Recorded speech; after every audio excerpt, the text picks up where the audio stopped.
नमस्कार,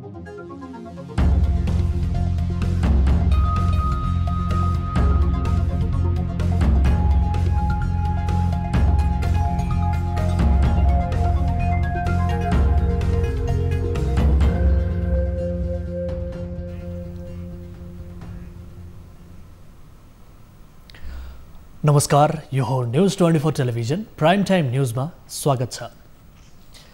कोरोना भाइरसबाट नेपालमा संक्रमित हुनेको संख्या 37,000 नाग्दा मृत्यु हुनेको संख्या 207 पुगेको छ। अर्थात् यो संख्या पछिल्ला केही दिनमा रफ्तारले बढिरहेको छ। त्यति मात्र नभई मृत्यु हुनेको संख्या भदौ यता मात्रै 100 ले बढेको छ। उता संक्रमितको संख्या 10,000ले उकालो लागेको छ। सरकारी तथ्याङ्क हेर्दा केही सातापछि बल्ल काठमाडौँ उपत्यकामा संक्रमितको संख्या आज एकै दिन 186 पुगेको छ। तर यो निषेधाज्ञाको उपज भने होइन। देशभर 11,000 बढीको परीक्षण गर्दा उपत्यकामा 186 देखिएको हो, जबकि उपत्यकामा नै पीसीआर परीक्षण बढाउन आवश्यक छ। त्यति नभए 500 भन्दा बढी संक्रमित भएको जिल्लामा परीक्षणको दायरा बढाउनु पर्ने देखिन्छ।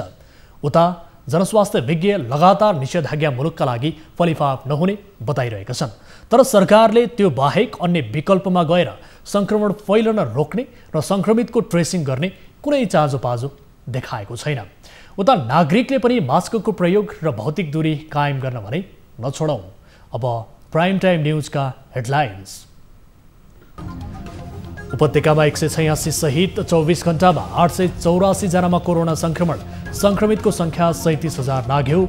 मृतक 207 पुगे।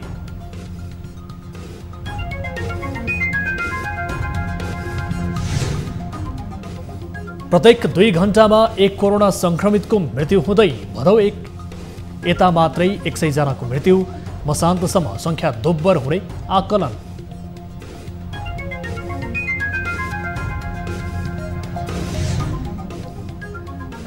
नेपालमा 49,000 भन्दा बढी मानिसको मृत्यु हुन सक्ने एक अध्ययन प्रतिवेदनमाथि विज्ञको प्रश्न।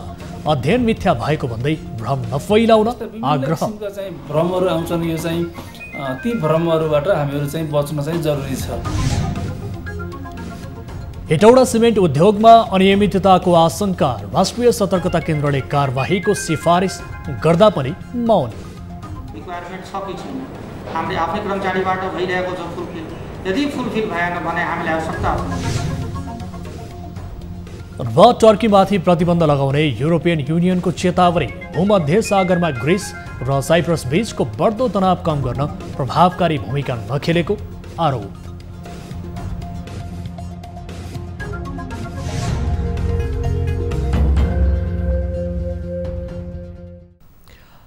हामी निरन्तर न्यूजमा छौं। नेपालमा कोरोना भाइरसबाट मृत्यु हुनेको संख्या 200 नागेको छ। पछिल्लो 24 घण्टामा थप 12 जनाको मृत्यु भएसँगै संख्या 207 पुगेको हो। वीरगञ्जमा मृत्यु हुनेमा वीरगञ्ज महानगरपालिका 12 मुरली निवासी 65 वर्षीय महिलाको मृत्यु भएको छ। उच्च रक्तचापको समस्याबाट पीडित महिलामा व्हाइट जिन एक्सपर्ट विधिबाट परीक्षण गर्दा कोरोना देखिएको थियो। यस्तै वीरगञ्ज 12 निवासी 43 वर्षीय पुरुषको वीरगञ्ज हेल्थ केयर अस्पतालमा मृत्यु भएको छ। हेपाटाइटिस बी र HIV एड्सका बिरामी समेत रहेका उनलाई नेशनल मेडिकल कलेजबाट रेफर गरेर अस्पताल पुर्याइएको थियो। यस्तै वीरगञ्ज 22 मनियारीका 37 वर्षीय पुरुषको पनि मृत्यु भएको छ। सिकिस्त बिरामी रहेका उनलाई काठमाडौँ ल्याउँदै गर्दा मृत्यु भएको हो। यस्तै धरानको BP कोइराला स्वास्थ्य विज्ञान प्रतिष्ठानको कोभिड अस्पतालमा उपचाररत 84 वर्षीय कोरोना संक्रमितको शुक्रबार राति मृत्यु भएको छ। सिराहाको भदैया 6 बस्ने उनको उपचारका क्रममा मृत्यु भएको हो। उनलाई खोकी, ज्वरो र श्वास प्रश्वासमा समस्या भएको थियो। मृत्यु हुनेमा काठमाडौँ र भक्तपुरका महिला पनि छन्। काठमाडौँकी 51 वर्षीय महिलाको शुक्रबार राति 10:30 बजे र भक्तपुरकी 62 वर्षीय महिलाको आज बिहान 6:45 बजे मृत्यु भएको हो। चितवन मेडिकल कलेज CMC मा उपचाररत 12 निजगढ 7 की 71 वर्षीय महिलाको आज बिहान मृत्यु भएको छ। श्वास प्रश्वास सम्बन्धी समस्याका कारण भदौ 7 गते चितवन मेडिकल कलेजमा उपचारका लागि पुगेकी महिलामा भदौ 8 गते संक्रमण पुष्टि भएको थियो। यस्तै कास्कीको पोखरा महानगरपालिका 14 काजी पोखरीका 58 वर्षीय पुरुषको उपचारको क्रममा आज बिहान मृत्यु भएको छ। चितवनमा गोरखा जिल्ला गोरखा नगरपालिका 13 का 38 वर्षीय पुरुषको भरतपुर अस्पतालमा शुक्रबार दिउँसो 2:30 बजे मृत्यु भएको छ। तानसेन नगरपालिका 8 की कोरोना संक्रमित 30 वर्षीय महिलाको उपचारको क्रममा शुक्रबार साँझ मृत्यु भएको छ। डुम्बेनी मेडिकल कलेजको आइसोलेसन कक्षमा उपचाररत महिलालाई भदौ 7 गते कोरोना संक्रमण पुष्टि भएको थियो। उनको भेन्टिलेटरमा राखेर उपचार भइरहेको थियो। यस्तै हेटौडा 5 सानो पोखरीकी 49 वर्षीय एक महिलाको चितवनमा मृत्यु भएको छ।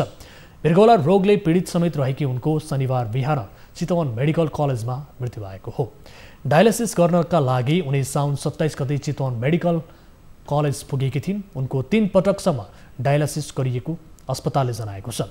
सोही क्रममा कोरोना परीक्षण गर्दा कोरोना संक्रमण पुष्टि भएको थियो। यता नेपालमा कोरोना भाइरसबाट संक्रमित हुनेको संख्या 37,000 नागेको छ। स्वास्थ्य तथा जनसङ्ख्या मन्त्रालयका अनुसार पछिल्लो 24 घण्टामा 11,516 जनाको PCR परीक्षण गर्दा मुलुकमा थप 884 जनामा कोरोना भाइरसको संक्रमण पुष्टि भएसँगै संक्रमितको कुल संख्या 37,340 पुगेको हो। नेपालमा अहिले 16,578 सक्रिय संक्रमित छन्। मन्त्रालयका अनुसार प्रदेश 1 को इलाममा 1 जना, धनकुटामा 19, झापामा 20 जना, सङ्खुवासभामा 3, मोरङमा 31, सुनसरीमा 24 जनामा संक्रमण देखिएको छ। यस्तै प्रदेश 2 को धनुषामा 49 जना, पर्सामा 73, बारामा 21, महोत्तरीमा 26, रौतहटमा 5, सप्तरीमा 2, सर्लाहीमा 83 र सिराहामा 22 जनामा संक्रमण पुष्टि भएको छ। यता बागमती प्रदेशको काठमाडौँमा 155 जना, काभ्रेमा 19, चितवनमा 57, दोलखामा 1, धादिङमा 9, मकवानपुरमा 9, रसुवामा 1, सिन्धुलीमा 1, नुवाकोटमा 1, सिन्धुपाल्चोकमा 1 जनामा संक्रमण देखिएको छ। यस्तै ललितपुरमा 19 र भक्तपुरमा 12 जनामा संक्रमण देखिएको छ। यस्तै गण्डकी प्रदेशको कास्कीमा 3 जना, नवलपरासी पूर्वमा 23 जना, लमजुङमा 29 जनामा संक्रमण देखिएको छ। यता प्रदेश 5 को दाङमा 19 जना, कपिलवस्तुमा 2 जना, गुल्मीमा 1, नवलपरासीमा 10, बाँकेमा 20, रूपन्देहीमा 16 जनामा संक्रमण देखिएको छ। यस्तै कर्णाली प्रदेशको जाजरकोटमा 1, रुकुम पश्चिममा 1, जुम्लामा 1, दैलेखमा 1, सुर्खेतमा 10 जनामा संक्रमण पुष्टि भएको छ।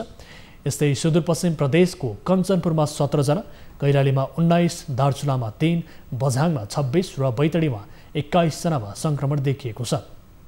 शनिबारसम्म काठमाडौँ उपत्यकामा जम्मा 4,997 जना संक्रमित छन्। यसमध्ये काठमाडौँमा 3,960, ललितपुरमा 605 र भक्तपुरमा 432 जना संक्रमित छन्।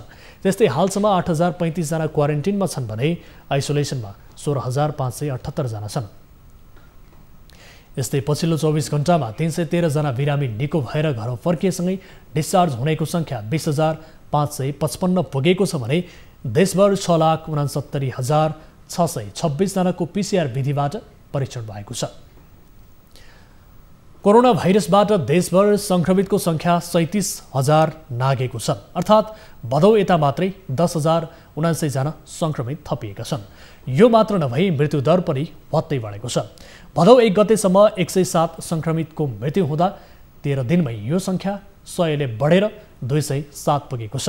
अर्थात् पछिल्लो समय मृत्यु हुनेको तथ्याङ्कले भय बढाएको छ। एक रिपोर्ट।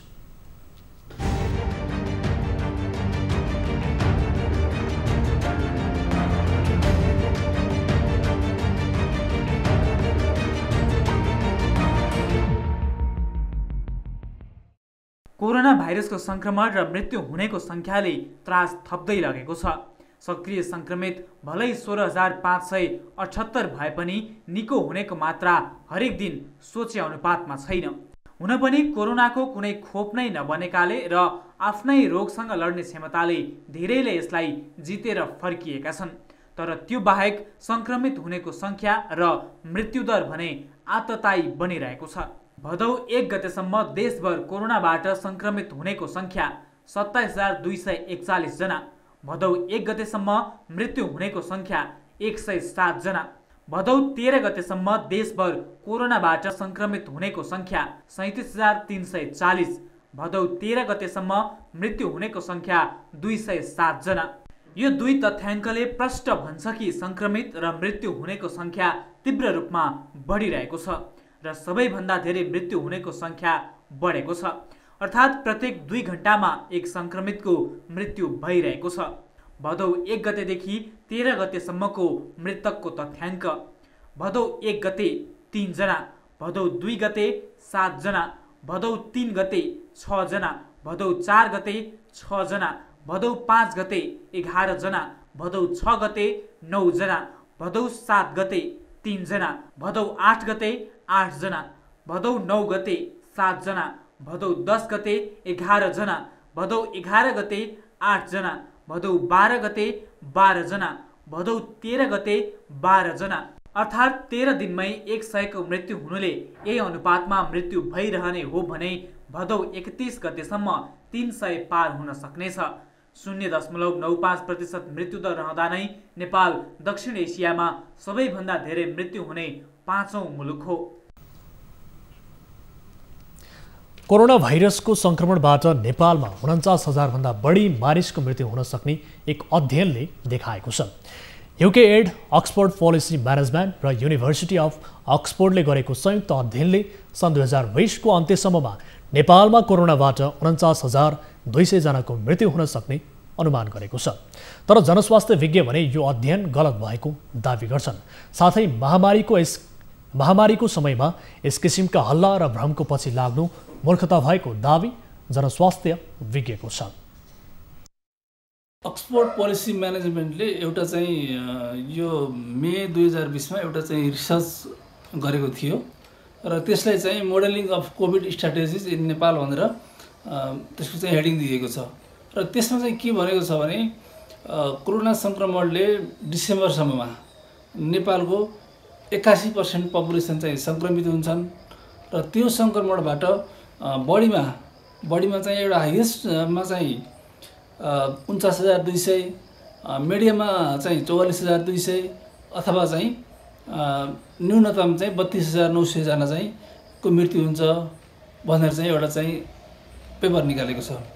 त्यति मात्रै होइन, त्यसमा के भनेको छ भने जस्तो चाहिँ यो जुनदेखि लिएर अगस्तसम्ममा त्यो बिचको अवधिमा 50 देखि 75,000 व्यक्तिहरू प्रतिदिन चाहिँ सङ्क्रमित हुन्छन्।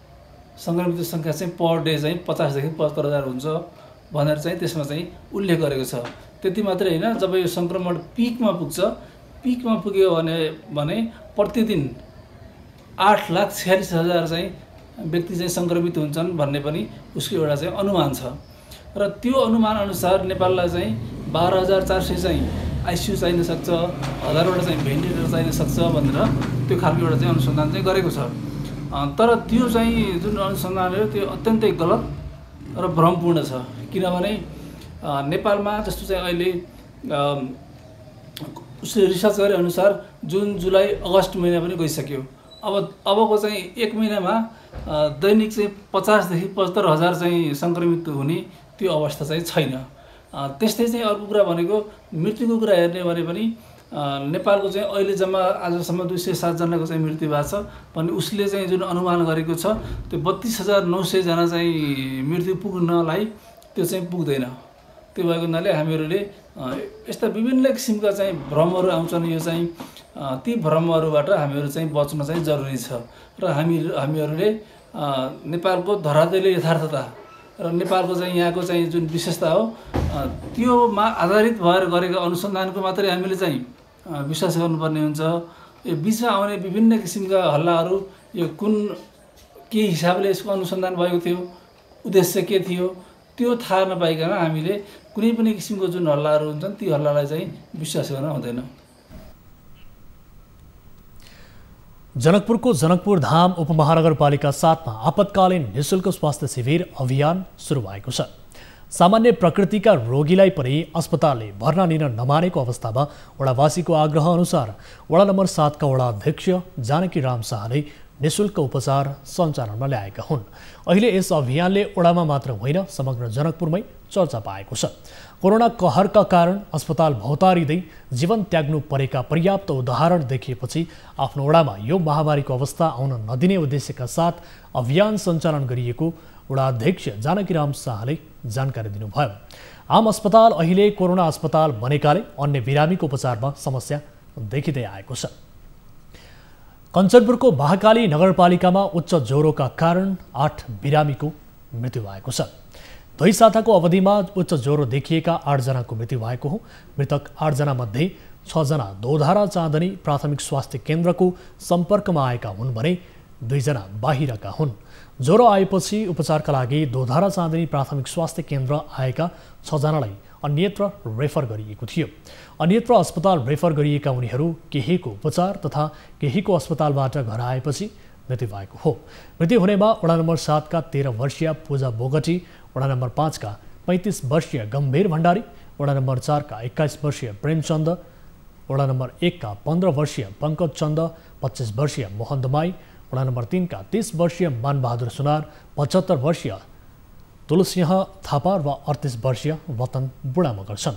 प्राथमिक स्वास्थ्य केन्द्रका अनुसार मृतकहरूमा उच्च ज्वरो, WBC को मात्रा बढी र स्मरण शक्ति कम हुने लक्षण देखिएको छ। ती लक्षण देखिएको 2-3 दिनभित्रै उनीहरूको मृत्यु भएको पाइएको छ। स्वास्थ्य कार्यालय कञ्चनपुरले जापानिज इन्सेफ्लाइटिस परीक्षणका लागि बिरामीको नमुना काठमाडौँ पठाएको जनाएको छ, तर रिपोर्ट भने अझै आएको छैन। कोरोनासँग मिल्दोजुल्दो लक्षण देखिए पनि दोधारा चाँदनी स्थित अस्पताल पुगेका बिरामीको संक्रमण परीक्षणका लागि स्वाब भने नलिएको पाइएको छ। सरकारी स्वामित्वका उद्योग कल कारखाना कसरी धराशायी बनाइन्छ भन्ने उदाहरण मकवानपुरको हेटौडा सिमेन्ट उद्योगलाई लिन सकिन्छ।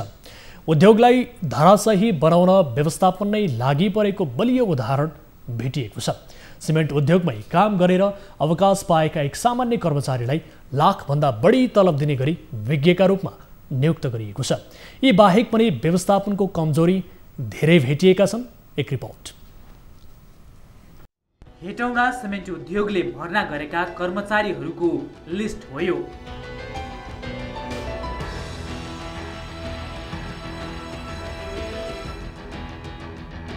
अवकाश पाएका सामान्य कर्मचारीलाई उद्योगको विज्ञका रूपमा नियुक्त गरिएको छ। कतिपयलाई भर्ना गर्नकै लागि उनीहरूको योग्यता मिल्ने गरी विज्ञापन पनि गरिएको फेला परेको छ।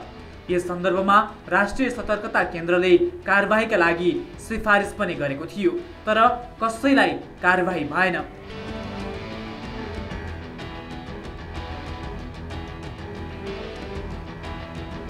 तर उद्योगका सहायक महाप्रबन्धक नवीन कर्ण उद्योगमा लोकसेवा आयोगको मापदण्डमा नै कर्मचारी वा विज्ञ भर्ना गर्दै आएको दाबी गर्छन्। हाम्रो के छ भने अब विज्ञहरूको जहाँसम्म सवाल छ, विज्ञहरूको हामीले के गर्छौँ भने हाम्रो रिक्वायरमेन्ट कहाँ छ, विज्ञहरू पहिला के गर्छौँ, रिक्वायरमेन्ट छ कि छैन, हामीले आफ्नै कर्मचारीबाट भइरहेको छ फुलफिल। यदि फुलफिल भएन भने हामीलाई आवश्यकता छ, त्यो बेला के गर्छौँ भने हामीले चाहिँ हाम्रो नियमावली अन्तर्गत रहेर नै हामीले नेसनल पेपरहरू छ यहाँको, त्यो नेसनल पेपरमा भ्याकेन्सी निकालिन्छ र त्यसमा कम्पिटिसन हुन्छ। त्यो कम्पिटिसन प्रक्रियाबाट नै हामीले चाहिँ यो रिक्रुटमेन्ट गर्छौँ, भर्ना लिन्छौँ हामीहरूले। तर सतर्कता केन्द्रले नियम विपरीत भएको प्रमाणित नै गरिसकेको छ। नेपालको खरिद नियमावली 2063 विपरीत वार्षिक लाखौं रकम घोटाला हुने गरेको अर्को तथ्य फेला परेको छ। उद्योगका महाप्रबन्धकले नियम विपरीत एउटै पसलसँग एकै आर्थिक वर्षमा बिना टेन्डर 10 पटकसम्म उद्योगमा आवश्यक मेसिनरी सामान खरिद गरेका छन्। यो हेर्नुहोस्। यस विषयमा खरिद शाखाका प्रमुख आफैले गलत भएको यसरी स्वीकार गरेका छन्। अब किन्नुपर्ने त 5 लाख हो र त्यो 10 कति 6 लाख भनेको ठाउँमा कुनै कोटेसन पनि गरे हुन सक्छ। त्यो चाहिँ जानकारी भएर राम्रो हुन्छ। होइन त्यो सोझै डाइरेक्ट क्रिया होइन होला। सोझै खरिद गरे हो। किन्नु नपर्ने, अब किन्नु नपर्ने सरकारले तोकेको यसभित्र रहेर किन्नुपर्छ, किन्नु नपर्ने जस्तो लाग्छ। फलामको बेयरिङ खरिद गरेको बिल स्टेसनरी पसलको बिल देखाएर समेत भुक्तानी लिएका छन्। त्यति मात्र होइन, उद्योगमा कर्मचारी ल्याउन लैजान भन्दै वार्षिक 60 लाख रुपैयाँ भाडा तिर्ने गरी बस समेत निजी कम्पनीसँग ठेक्कामा लिएका छन्। कतिपय सवारी साधनहरू समेत काम नलाग्ने बनाएर राखिएको छ। यो एम्बुलेन्सको हालत हेर्नुहोस्।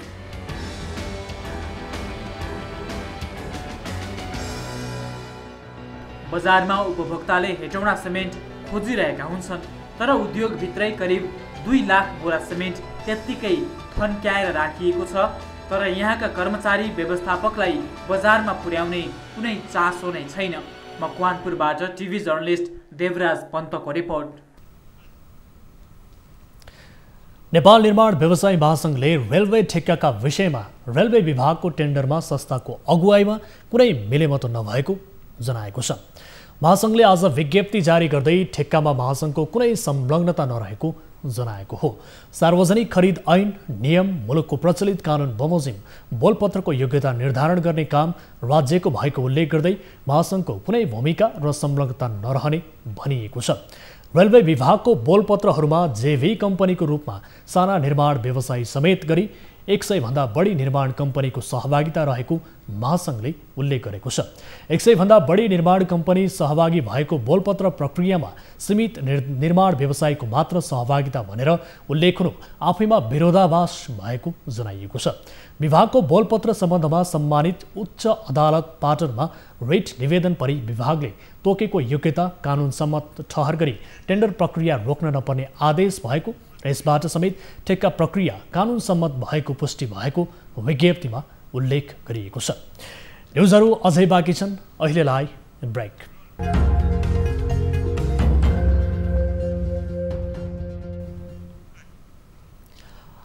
हामी निरन्तर न्युजमा छौँ। साउन 25 गते आएको बाढीले साफे मार्तडी सडक खण्डको बेले ब्रिज बगाएपछि बाजुरा सडक सञ्जालबाट टुटेको छ। स्थानीय तुइनको भरमा वारपार गर्न बाध्य बनेका छन्। एक रिपोर्ट।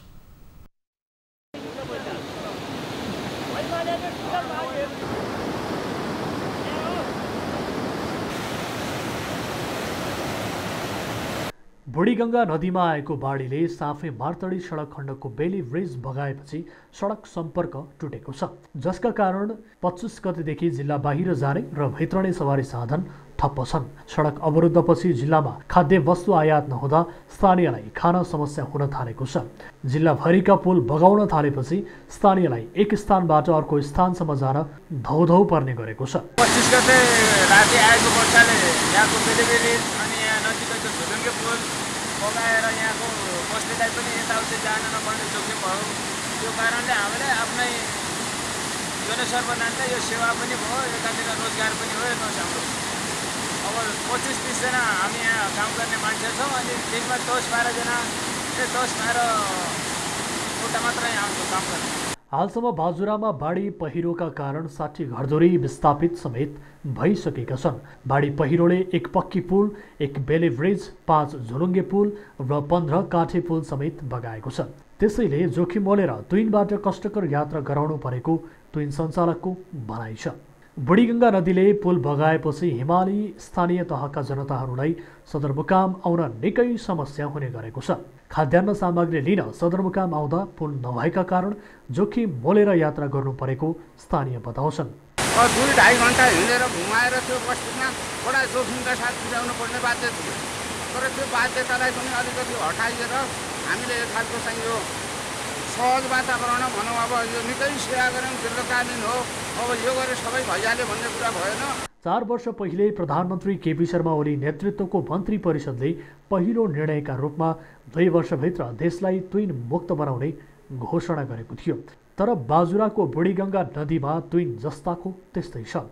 तर साउन 25 गते आएको बाढीले भएका पुल समेत बगाइदिएपछि अहिले फेरि बाजुराका जनता तुइन तर्न बाध्य भएका छन्। बाजुराबाट TV journalist Nimendra शाहीको report. Chure क्षेत्र फडानी बढेसँगै डडेलधुराको आलिताल गाउँपालिका पहिरोको उच्च जोखिममा परेको छ।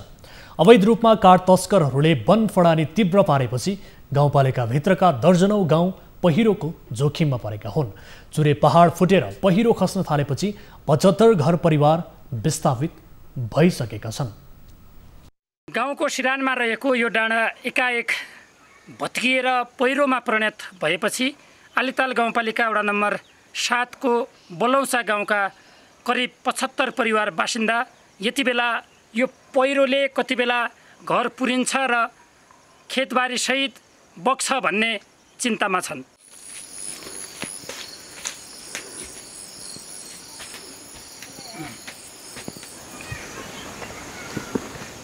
सम्तो गाउँ हजुर पहिराले समस्या अरे बाढी पहिराले त अब यो घरको समस्या मेरो धेरै भइरहेछ। अब कहाँ जाउँ, यहाँ यहाँनिर त खेतीपाती पनि आथिन, यहाँ गाडो पनि आथिन, जमिन पनि ती सब लैया छ। घर पनि पड्डाके ये जमिन पनि सो गए। हम तो क्या हुआ पारो पारोसम्म देखाउनु पर्थ्यो, सब गया हो। हम तो नसियो पारो पारो कहाँ आथिन। हम त अब डरले राति सुत्नु हुँदैन। अब के भन्ने, अब त्यसो यसो जखम अब सब खतम छ र। यो बर्खामा चाहिँ तपाईँको अविरल वर्षाका कारण हाम्रो वार्ड नम्बर 6 बलौचा 7 को यो बलौचामा अकल्पनीय घटना घटेको छ। यहाँ चाहिँ तपाईँको 150-200 परिवार भएको चाहिँ बस्ती नै पुरै धरापमा परेको छ। पुरै बस्ती भएको डाँडा नै तपाईँको ठाउँ ठाउँमा चारैतिरबाट चिरा परेर जो चिराहरू हामी देखिरहेका छौँ, चिरा परेर बस्ती नै पुरै धरापमा परेको छ।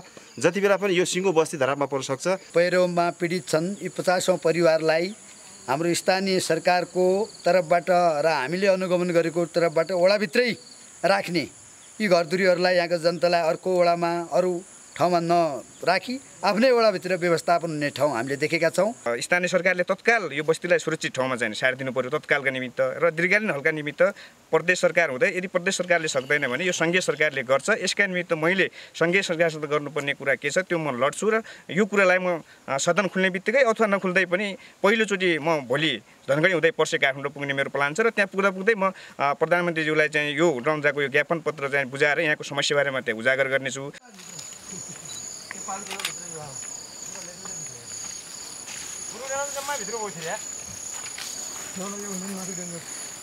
समयमै यो पहिरोको नियन्त्रण र यो बस्तीलाई सुरक्षित स्थानतर्फ सार्न नसक्ने हो भने यसले भविष्यमा ठुलो जोखिम निम्त्याउने खतरा छ। न्युज 24 टेलिभिजनका लागि उत्तर बिष्ट, आलिताल, बलौचा, डडेलधुरा। बर्दियाका बाढी पीडित परिवारले राहत पाउन सकेका छैनन्।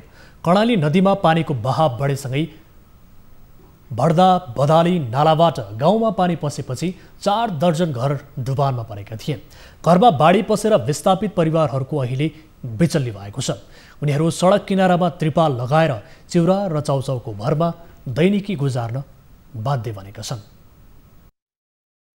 यति बेला हामी बर्दिया जिल्लाको राजापुर नगरपालिका वडा नम्बर 1 स्थित चनौरा गाउँमा छौँ, जहाँ विगत 1 महिनादेखि यसरी मानिसहरू सडकमै टेन्ट टाँगेर बस्न बाध्य हुनुभएको छ। कर्णाली नदीमा आउने पानी भदै खोलामा बढेपछि उहाँहरूको घरबारमा समेत पानी पस्यो र उहाँहरू 1 महिनादेखि यसरी टेन्ट टाँगेर बस्न बाध्य भएको हामीलाई बताउनु भएको छ। अहिलेसम्म 1 महिनादेखि सडक किनारमा टेन्ट टाँगेर बसिरहेका स्थानीयलाई अहिलेसम्म कसैले पनि राहत लिएर नआएको उनीहरूको गुनासो छ। बाढी त लागिसकेको छ, पानी पुरा डुबाइराखेको छ। आज फेरि खाना छैन, पिना छैन, सब बगाएर लगिहाल्यो। क्या गर्ने, अब टेन्टमा बस्नु पर्यो। तपाईँले राहत पाउनु भएको छैन? अझै केही पाइ छैन हजुर। कोही आएको छैन राहत लिएर है? 3 पोका चाउचाउ पाएछु, 2 बोतल पानी, एउटा तिरपाल हो। नदी उक्तेपछि अब बस्ने कहाँ, हामी डेममा बसिरहेका छौँ। आजसम्म कोही पनि आएको छैन। गरौँ के, हामी दुःख मान्छे गरिबमा अब हिटोसिटो सबै फुटेछ। बसौँ कहाँ? रोडमा बस्नु पर्यो। न रोडमा बसिकन हाम्रो सुखै छैन। हामीले हिलोमा कहाँ जाउँ? राहत दिउँला भनेको छन्, अहिलेसम्म कोही आएको छैन।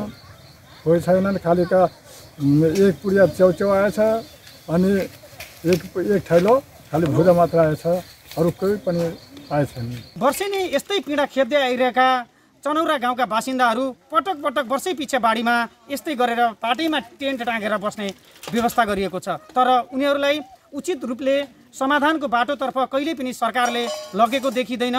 कर्णाली नदी व्यवस्थापन आयोजना नदी व्यवस्थापन गर्नका लागि त छ, तर पनि अहिलेसम्म स्थानीयको घाउमा आयोजनाले समेत मलाम लगाउन नसकेको प्रष्ट देख्न सकिन्छ। न्युज 24 टेलिभिजनका लागि चनौरा गाउँबाट ज्योतिपन्थी, बर्दिया।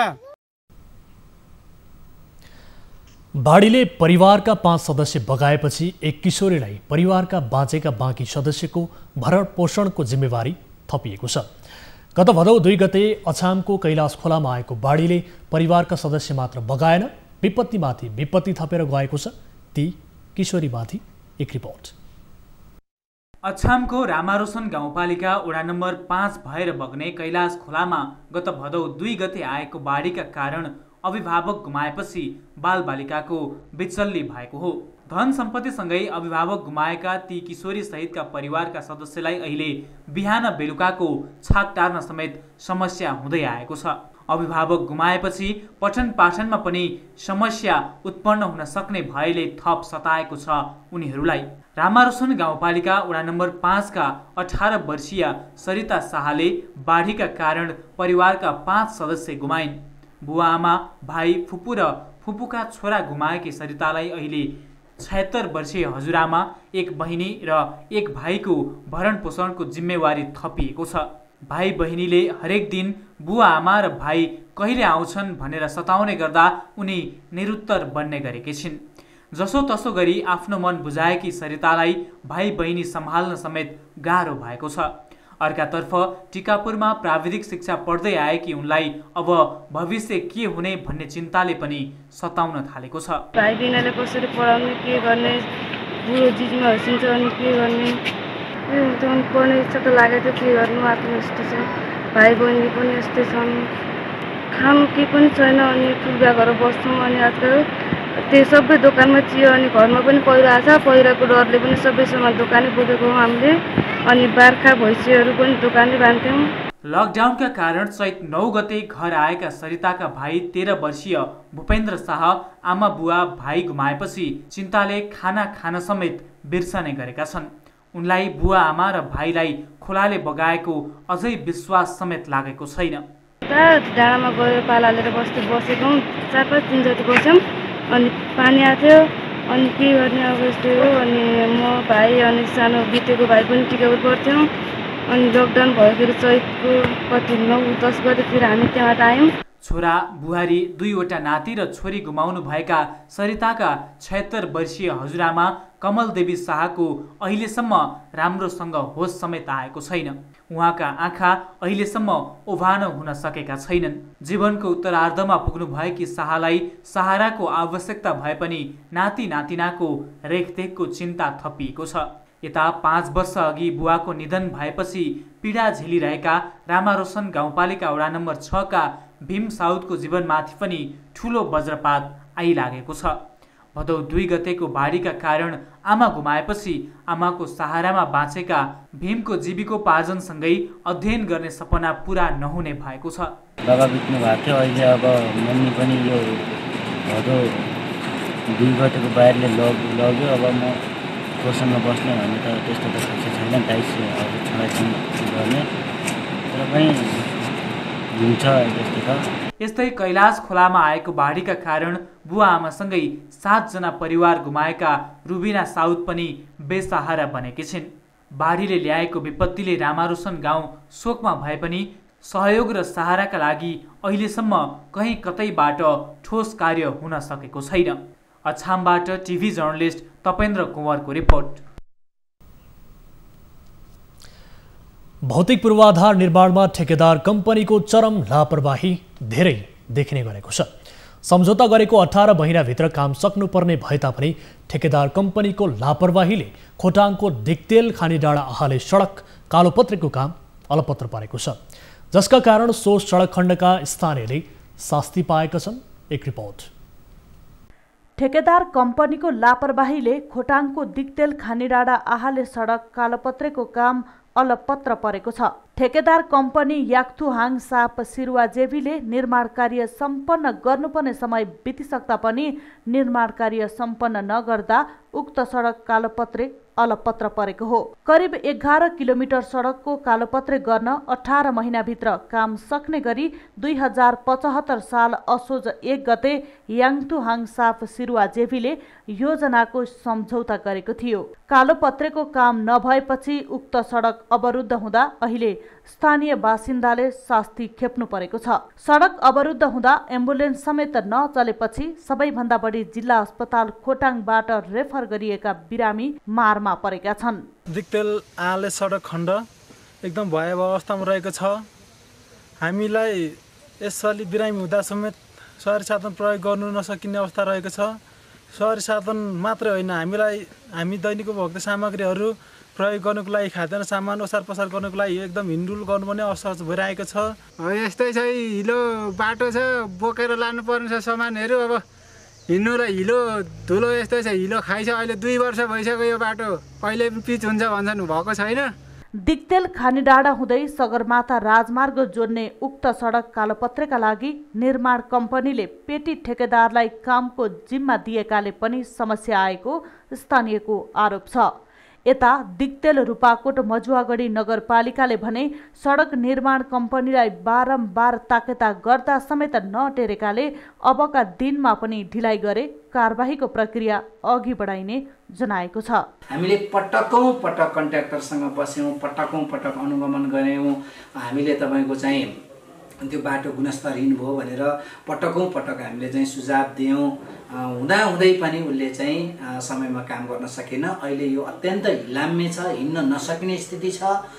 पटक पटक हामीले त्यो ताकेता गरेका छौं, बोलाएर छलफल गरेका छौं। उसले म गर्दिन कहिल्यै भन्दैन, कहिले पनि गरेन। राष्ट्रिय पुनर्निर्माण प्राधिकरणको रु 21 करोड 1,88,000 को लागतमा सो सडक कालोपत्रे हुन लागेको हो। सडक निर्माणको ठेक्का लिएको याङथुहाङ साफ सिरुवा जेभीले भने आगामी चैत्र महिनाको अन्तिमसम्म काम सकेर हस्तान्तरण गर्ने प्रतिबद्धता जनाएको छ। यता राष्ट्रिय पुनर्निर्माण प्राधिकरण कार्यालयले भने ठेकेदारको लापरवाहीले काम गुणस्तरहीन भएको बताएको छ। केही ठाउँमा कुनै कुनै कामहरू गुणस्तरहीन छ, त्यो कामहरूलाई हामीले रिप्लेस गर्नलाई भनिसकेका पनि छौँ होइन। केही कामलाई डिसमेन्टल गर्न भनेर हामीले पत्राचार पनि गरिसकेका छौँ होइन। अनि केही कामहरू चाहिँ रिपेयर गरेर हुने खालको छ, त्यो चाहिँ हामीले भनिसकेका छौँ। उनीहरूले एक्सेप्ट पनि गरिसकेका छ। 2 वर्ष बितिसक्दा पनि सडक निर्माण कार्य सम्पन्न नहुनुमा सम्बन्धित सरकारवाला निकायको ध्यान जान जरुरी देखिन्छ। वन मासिँदा प्राकृतिक प्रकोप बढ्छन्। बाढी पहिरो जस्ता प्रकोप कम गर्दा पनि गर्न पनि वन जोगाउनु पर्ने आवश्यकता रहन्छ। तर रामेछापको खाडादेवी गाउँपालिकामा वन फडानी तीव्र बनेको छ, त्यो पनि स्थानीय पालिकाको स्वार्थमा। एक रिपोर्ट। रामेछापको खाडादेवी गाउँपालिकामा तीव्र रूपमा वन फडानी हुन थालेको छ। विभिन्न वाहनामा स्थानीय पालिकाकै निर्देशनमा वन फडानी भएको पाइएको छ। जनप्रतिनिधिहरूले आफ्नो स्वार्थका लागि कतै खेल मैदान त कतै अस्पताल निर्माणका नाममा 50 रोपनी वन फडानी गरेको स्थानीयले आरोप लगाएका छन्। सामुदायिक वन उपभोक्ता समितिलाई जबरजस्ती निर्णय गर्न लगाएर रुख काटिएको स्थानीय बताउँछन्। अब यहाँ अहिले उतापट्टि तपाईँको हस्पिटल खरेको छ। अब त्यहाँ 50 लाख चाहिँ तपाईँको त्यहाँ चाहिँ खर्च गराइदिएर बजेट सिधाइदिएर राष्ट्रियको ढुकुटी सिधाइदिएर त्यहाँपछि माथि भवन के अरे बुद्धको भवन बस पार्क बनाउने भनेर त्यहाँ पनि 20 रोपनी जग्गाहरू चाहिँ त्यहाँ नि 50 लाख रुपियाँ पैसा त्यहाँ सरकार। गाउँपालिकाले 25 सयको अस्पताल निर्माणका लागि गाउँपालिका 6 को लक्ष्मण साइवरी वनको 40 रोपनी जग्गा कब्जा गरेको स्थानीयको आरोप छ। तर अस्पताल पनि निर्माण भएन। यता अस्पताल निर्माणकै नाममा सुलिथुमका सामुदायिक वनको करिब 10 रोपनी वन फडानी भएको छ। पहिला उहाँ अब गाउँपालिका त्यहीँ बस्ने हो, गाउँपालिकामा अनि हस्पिटल पनि त्यहीँ राख्ने र चाहिने सम्राटहरूले सबै त्यहीँ राख्नुपर्ने भएको हुनाले यो जग्गा दिनु पऱ्यो। तपाईँहरूले पनि पास गरेर अब जग्गा त हाम्रै मातामा छ गाउँपालिकाको, तर जग्गा तपाईँहरू पनि पास गरेर दिनु मिल्दैन, देखित गरेर दिनुपर्ने हुन्छ मेन्टेन गरेर भन्ने कुरा गरेर उहाँलाई 40 रुपियाँ जग्गा लिए। गाउँपालिकाले स्थानीयको निजी जग्गा पनि हडपेको पीडितहरू बताउँछन्। वनले दिएको जग्गा पनि सार्वजनिक अब जग्गा मिलाएर दिँदाखेरि किन जग्गा नपुग भने सार्वजनिक जग्गा हामीले चाप्न सक्छौँ भन्ने हिसाबले नै हामीले यसरी मिलाएर दिए हो। वन उपभोक्ता समितिको निर्णयले वनको जग्गा अन्य निकायलाई भोग चलन गर्न दिन नमिल्ने जिल्ला वन कार्यालय रामेछापले बताएको छ। संघीय सरकारको निर्णय बिना वनको जग्गा हस्तान्तरण गर्ने अधिकार स्थानीय सरकारलाई पनि नहुने कार्यालयको भनाइ छ। हाल रहेको गाउँपालिकाको कार्यालय पनि वनकै जमिनमा निर्माण गरिएको छ। तर यता स्थानीय सरकारले पालिकाभित्रको वनको जग्गा भोग चलनको लागि अनुमति लिइरहनु नपर्ने खाडादेवी गाउँपालिकाको भनाइरहेको छ। हुन त अनुमति नलिएर नि हामी सरकारको उसमा रहेको चाहिँ हामी जङ्गल फाड्ने होइन। अब त्यो यो चाहिँ सामुदायिक उसमा थियो, उहाँहरूलाई त्यो भनेको होइन। अब अहिले त्यस्तो कुरा गर्नु होला। गाउँपालिकालाई आवश्यक पर्ने संरचना निर्माणका लागि स्थानीयले 15 रोपनी जग्गा पास गरेर दिए पनि पालिकाले भने वनको जग्गा हडपेर भवन निर्माण गरेको हो। रामेछापबाट टिभी जर्नलिस्ट युवराज श्रेष्ठको रिपोर्ट। अब बिजनेस न्यूज।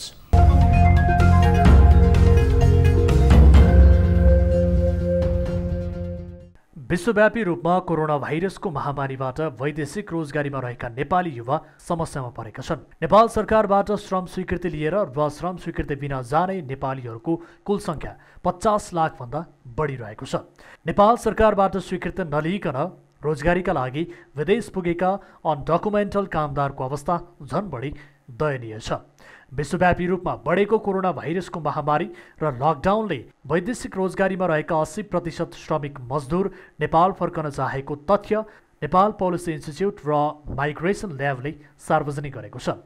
वैदेशिक रोजगारीको विषयमा गरिएको अध्ययन रिपोर्टमा 46% श्रमिकलाई नेपालको प्रशासनिक प्रक्रिया र नीति नियमको बारेमा जानकारी नभएको पाइएको छ।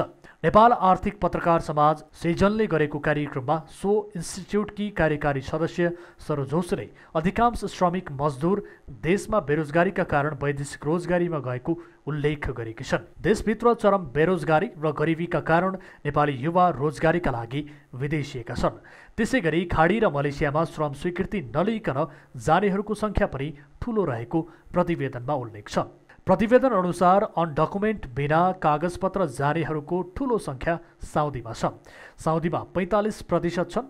त्यसैगरी युएईमा 23% कामदार अनडकुमेन्टमा छन् भने मलेसियामा 11% रहेका छन्। Qatar, Bahrain, Dubai, Israel, Iran, Iraq लगायतका देशहरूमा पनि छन्। सरकारको नीतिगत कमजोरी, वैदेशिक रोजगार कम्पनीहरूमाथि अनुगमन नहुनु र श्रम भएको ठगी धन्दाका कारण वैदेशिक रोजगारमा विभिन्न माध्यमबाट विदेश पुगेका नेपाली कामदार सधैँ असुरक्षित र जोखिमको शिकार बनेका छन्। सर्वोच्च अदालतले असार 1 गते विदेशमा अलपत्र परेका कामदार र नेपाली नागरिकलाई उद्धार गर्न सरकारलाई आदेश दिएको थियो।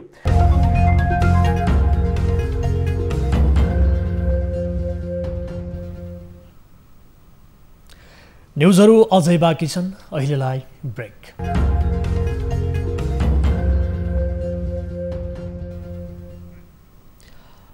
हामी निरन्तर न्युजमा छौँ।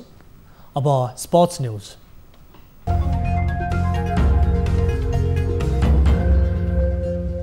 युएस ओपन टेनिस ग्रान्ड स्ल्यामको तालिका सार्वजनिक गरिएको छ। अमेरिकाको न्युयोर्कमा अगस्त 31बाट सुरु हुने प्रतियोगिताको पुरुषतर्फ नोभाक जोकोभिक र महिलातर्फ क्यारोलिना प्लिस्कोभालाई पहिलो वरितामा राखिएको छ। 17 पटकको ग्रान्ड स्ल्याम विजेता नोभाक जोकोभिक पहिलो चरणको खेलमा बोस्नियाका दामिर जुमहोरसँग प्रतिस्पर्धा गर्नेछन्। सेमिफाइनल अघि जोकोभिकले कुनै पनि ठूलो खेलाडीसँग प्रतिस्पर्धा गर्ने छैनन्। यद्यपि उनलाई चुनौती दिन सक्ने खेलाडीको रूपमा भने डेभिड गफिन देखिएका छन्। जोकोभिक नै प्रतियोगिताको उपाधिको प्रबल दावेदार मानिएका छन्। त्यस्तै महिलातर्फ भने अमेरिकी सेरेना विलियम्सले तेस्रो चरणमा स्लोएन स्टेफेन्ससँग खेल्ने सम्भावना छ।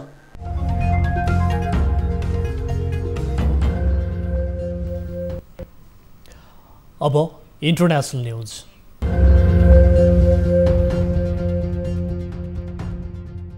अमेरिकी अभिनेता चार्नविक बोसमनको 43 वर्षको उमेरमा निधन भएको छ। 4 वर्षदेखि क्यान्सरबाट पीडित बोसमनको लस एन्जलसमा रहेको आफ्नै घरमा निधन भएको हो। बोसमनले सार्वजनिक रूपमा आफ्नो रोगबारे भने बताएका थिएनन्। ब्ल्याक प्यान्थर चलचित्रमा निभाएको टिचालाको भूमिकाका लागि बोसमनको निकै प्रशंसा भएको थियो।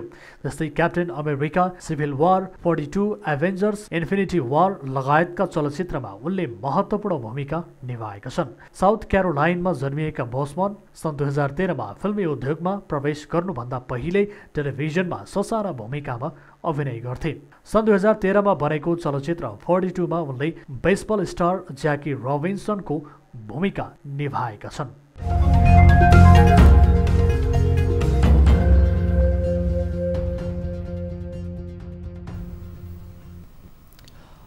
अब प्रशान्त ठाकुरका साथमा फटाफट न्युज।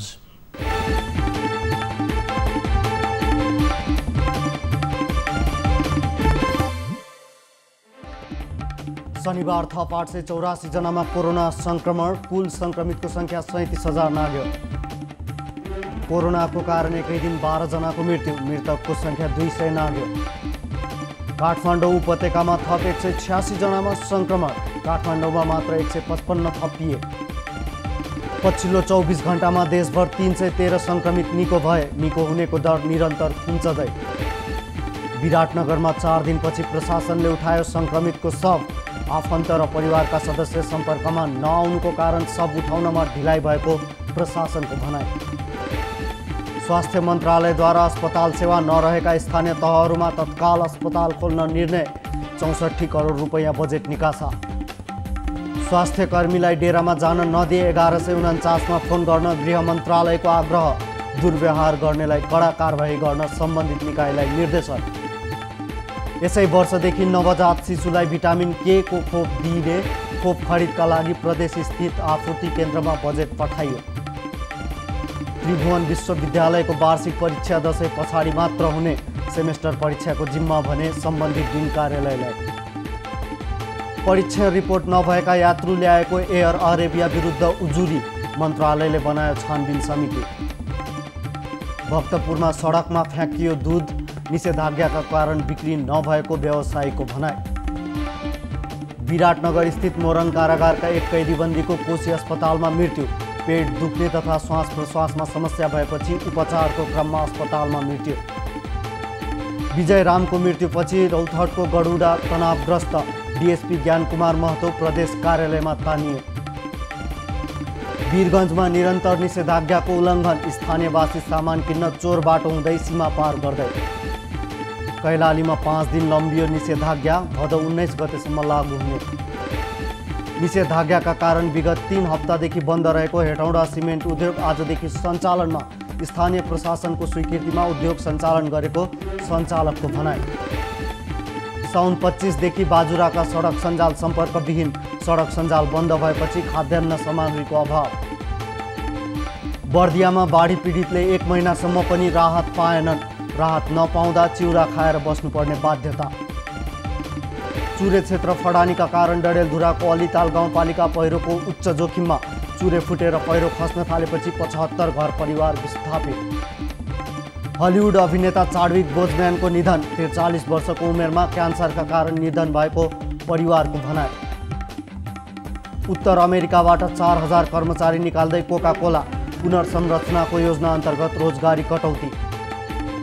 विदेशी पर्यटकलाई मलेसियामा थप समय प्रतिबन्ध। प्रतिबन्धको अवधि यही वर्ष सन् 2020 को अन्त्यसम्म पुर्याइयो। स्कुल कलेजहरू खोल्ने तयारी गर्दै पाकिस्तान। सेप्टेम्बरमा शैक्षिक संस्थाहरू खोल्ने। र चेन्नई सुपर किङ्सका अनुभवी ब्याट्सम्यान सुरेश रैनाले यस सिजनको आइपिएल क्रिकेट नखेल्ने निजी कारणले भारत फर्किएको भनाइ।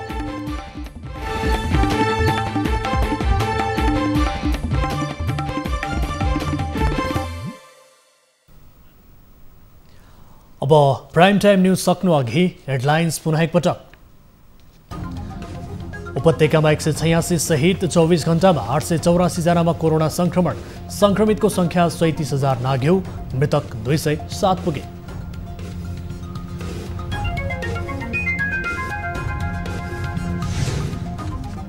प्रत्येक 2 घण्टामा एक कोरोना संक्रमितको मृत्यु हुँदै भदौ 1 यता मात्रै 100 जनाको मृत्यु। मसान्तसम्म संख्या दोब्बर हुने आकलन।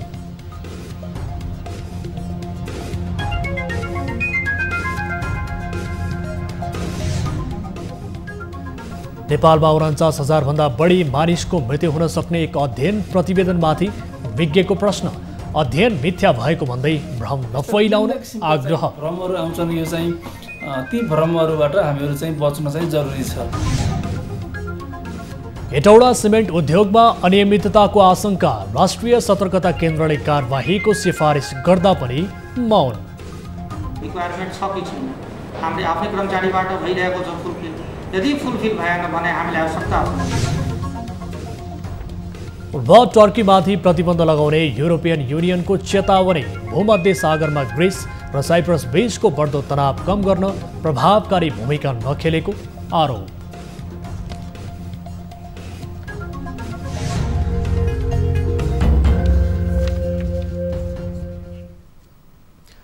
प्राइम टाइम न्यूज अहिलेलाई यति नै। जाँदा जाँदै ताली र गालीका लागि हाम्रो प्रश्न। आफ्नो इमानदारीको मूल्याङ्कन आफै गर्नुहोस्। के तपाईँ बिना काम बिना मास्क बाहिर निस्कनु भएको छ? छैन भने आफैलाई तालीमा र छ भने आफैलाई गालीमा हाम्रो पात्रको एप मार्फत भोट गर्नुहोस्। थप न्युजका लागि हाम्रो वेबसाइट www.newsroom.tv news24nepal.com हेर्नुहोला। साथै हामीलाई फेसबुक, ट्विटर र युट्युबमा पनि फलो गर्न सक्नुहुनेछ। यस्तै मोबाइल, भाइबर र इमेलबाट News24 को हेल्प डेस्कमा कुनै समस्या र गुनासो छ भने टिपाउन सक्नुहुनेछ। हामी निरन्तर न्युजमा छौँ। नमस्ते।